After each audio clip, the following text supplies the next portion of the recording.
خدا کا نام تو ہمیں معلوم ہے لیکن وہ اس کا ایک نام ظاہر بھی ہے نا، وہ خود ظاہر کیسے ہے؟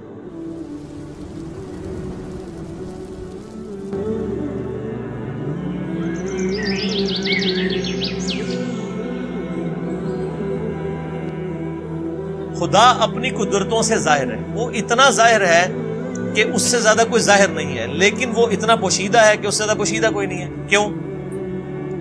آپ مجھے بتائیں، اگر آپ کسی ایسے شخص کو اس دنیا میں لائیں جس کا یہ کبھی ایکسپیرینس نہ ہو کہ مرغی کے انڈے میں سے چوزا نکل سکتا ہے، اور آپ اس کو بتائیں یہ دیکھو یہ مرغی نے جو انڈا دیا ہے نا اس کو ذرا توڑو، وہ توڑ کے دیکھے اس میں ایک لیسدار مادہ نکلے، اس کا ایک کور ہو، پھر آپ اس کو کہیں کہ یہ جو انڈا ہے یہی مرغی 22 دن کے لیے اپنے نیچے رکھے گی یا کسی مشین میں ہم رکھیں گے، اس میں سے ایک زندہ مرغی اور نکل آئے گی چھوٹی سی، جس کو یہ ایکسپیرینس نہ ہو کیا وہ یہ ماننے کے لیے تیار ہوگا؟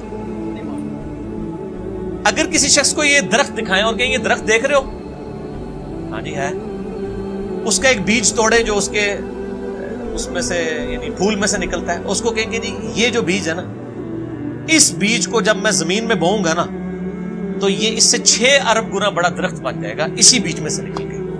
اگر اس نے یہ ایکسپیرینس پہلے نہیں کیا ہوا اور وہ کسی ایسی دنیا کا باشندہ ہے جس کو پتہ ہی نہیں سیڈ کیا ہوتا ہے، درخت کیا ہوتا ہے، کیا وہ مان لے گا؟ Not at all. تو کائنات میں جتنے فزیکل فینومینا آف نیچر ہیں یہ سب کے سب اتنے بڑے بڑے معجزات ہیں، لیکن ہم ان معجزات کے عادی ہو چکے ہیں، چونکہ ہم بچپن سے دیکھ رہے ہیں کہ مونسون میں بادل آتے ہیں، بارش برستی ہے، ایسا ہم کہتے ہیں ایسا ہی ہوا کرتا ہے، لیکن سائنس نے اپنی عاجزی مان لی ہے۔ سائنس 3 کوسچنز کے ساتھ ڈیل کرتی ہے، ایک سے اس نے ہاتھ اٹھا لیے ہیں، 2 پہ وہ کہتی ہے ہاں ہماری یہ فیلڈ ہے، وائی، وٹ اور ہاؤ۔ وائی، وٹ اور ہاؤ۔ پہلی چیز ہے وٹ، کیا؟ ہم کہتے ہیں زلزلہ آیا، کیا ہوا؟ زلزلہ آیا۔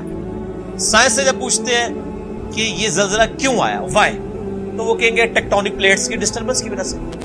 جب ہم ان سے پوچھتے ہیں کہ یہ ٹیکٹونک پلیٹس جو ہیں یہ ڈسٹرب کیوں ہو جاتی ہیں، ان کا ٹائم فریم کیسے سیٹ ہوتا ہے کہ انہوں نے ابھی اسی وقت ڈسٹرب ہونا ہے، وہ کہتے ہیں یہ تو ہاؤ والا سوال ہے، کیسے؟ It is physical phenomena of nature, یہ قانون قدرت ہے، یہ ایسا ہی ہوا کرتا ہے۔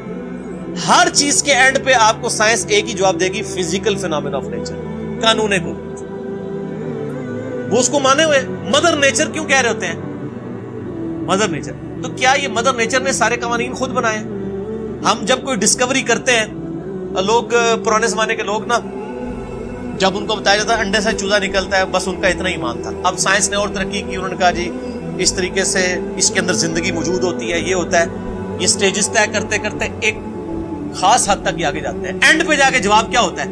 It is physical phenomena of nature. Matter کیسے بنایا؟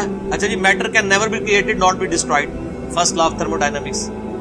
Mass can never be created not be destroyed, یعنی میس کی جو کنزرویشن کا نظریہ ہے وہ انہوں نے مان لی پیدا ہم کر ہی نہیں سکتے، ہاں ایک فارم سے دوسری فارم میں بدل سکتا ہے، پیدا نہیں کر سکتے کیونکہ وہ کریشن ایکس نہیں، لوگ ان کو پتہ ہی نہیں کہ یہ بھی کوئی چیز ہوتی ہے۔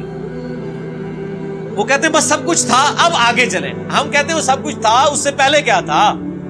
وہی چیز ہے، وہ جیسا ڈارون نے کہا ہے کہ میں جب بھی مور کو دیکھتا ہوں نا مجھے بخار چڑھ جاتا ہے، کہ جب یہ مور پر پھیلاتا ہے یہ اتنے آرگنائزڈ، کیا اس نے مور نے خود اپنے آپ کو بنا لیا ہے یا اس کو کسی نے بنایا ہے؟ اگر کسی نے بنایا ہے تو کریٹر کا کانسیپٹ تو الٹیمیٹلی، پھر آخری جو کوسچن تھا وہ گاڈ کو کس نے کریٹ کیا، اس پہ میرا وہ لیکچر تھا، ہو کریٹڈ گاڈ، اور جدید شیطانی وسوسوں کا تحقیقی جائزہ، an intellectual reply to professor Richard Dawkins جو آکسفورڈ کے پروفیسر ہیں، ان کی کتاب دا گاڈ ڈیلوژن جو اس وقت ٹیکسٹ بک سمجھی جاتی ہے چیز، اس کے جواب میں میرا وہ لیکچر تھا، میں نے اس میں میتھمیٹیکلی اس چیز کو ثابت کیا۔ جتنے فزیکل فینومینا آف نیچر ہیں یہ صرف ایکسپلین کرتے ہیں یہ چیز کیسے ہو رہی ہے، لیکن یہ اس کی اوریجن کیا ہے؟ سورج مشرق سے نکلتا ہے، یہ ایک انفارمیشن ہے، اس انفارمیشن نے سورج کو پیدا نہیں کیا۔ اب جتنے میتھمیٹیکل فارمولے، میتھمیٹیکل جتنے بھی ایکویشنز ہیں وہ ایکسپلین کرتی ہیں ورکنگ کو، ان ایکویشنز نے اس چیز کو پیدا نہیں کیا ہوتا۔ سورج کے اوپر آپ کیمیکل فارمولے لکھ لیں، یہ ہیلیم سے بنا، ہائیڈروجن، یہ فارمولے ہیں نا،